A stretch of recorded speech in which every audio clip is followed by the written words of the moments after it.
मित्रों, मेरे पास लोग आते हैं और इतने बोझिल होते हैं, इतने धोखे खाए हैं अपनी ज़िंदगी में कि उनकी जो याददाश्त है धोखे की, पीड़ाओं की, उससे दबे चले आ रहे हैं। तो आते ही अपना इनबॉक्स खाली करने लगते हैं। तो ऐसे आदमियों को मैं एक ही मेडिटेशन की विधि देता हूँ। एक ही उस भार से मुक्त होने के लिए एक ही विधि है, वो आपके भी शायद काम पड़ जाए। तो मित्रों, विधि ये है कि जैसे दिवाली में हम खिलौने बनाते हैं खांड के, कोई हाथी, कोई घोड़ा, कोई पशु, कोई पक्षी, हजारों नेम एंड फॉर्म बनाते हैं, लेकिन मूल तत्व तो खांड ही है।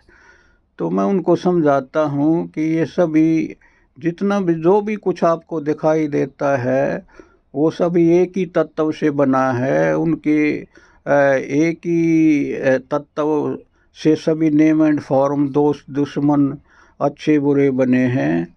तो जैसे खांड के खिलौनों को दोबारा कढ़ाई में डाल दो, पानी में डाल दो, तो वो पिघल करके एक ही चाशनी बन जाएंगे। तो इसी प्रकार जो भी आपके राग द्वेष जहाँ है, अच्छे बुरे हैं, उन सब को एक ही कढ़ाई में खिलौनों की तरह डाल दो, तो सब पिघल के एक ही तत्व रह जाएगा। वो आपका ही स्वरूप है। वही कॉस्मिक कॉन्शियसनेस है, वही परम चेतना है, वही परम तत्व है।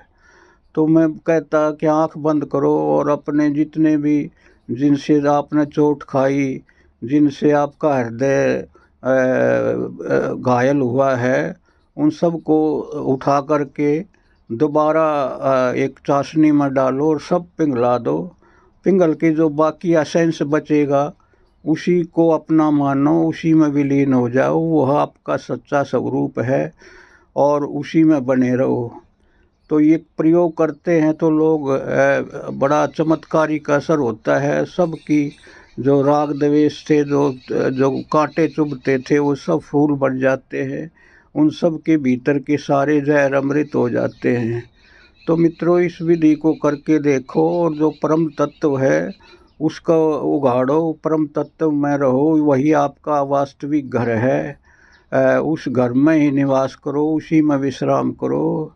ग्रह हमारा शून्य में, अनहद में विश्राम। तो मित्रों, जिसने अनहद के विश्राम को जान लिया, वो सब दुखों से मुक्त हो जाता है। जय हो, जय हो।